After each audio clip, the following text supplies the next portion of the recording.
মমতা ব্যানার্জিকে জবাব দিয়েছি, আগামী দিনেও জবাব দিতে চাই। আমরা ভয় পাই না।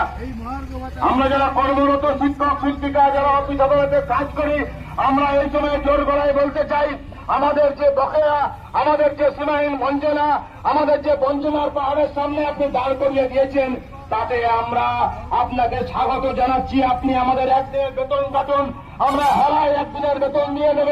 তার কারণ প্রত্যেক মাসে আমরা কয়েক হাজার টাকা কম পাই, কয়েক হাজার টাকা আপনি চুরি করেন আমাদের বেতনের অংশ থেকে, আর তাই দিয়ে এই গোটা রাজ্যে আপনি কাঠবাড়ির রাজ্যে রাজত্ব পরিণত করেছেন আমাদের রাজ্যকে। পঞ্চায়েত অফিসগুলোতে দেখুন, যে পঞ্চায়েত ব্যবস্থা গ্রামের গরিব মানুষের অহংকার ছিল, গর্ব ছিল, আনন্দ ছিল, সরকার পরিচালিত হবে না। ওই রাইটার বিল্ডিং থেকে একসময় মুখ্যমন্ত্রী জ্যোতি বসু বলেছিলেন সরকারকে গ্রামে পৌঁছে যেতে হবে।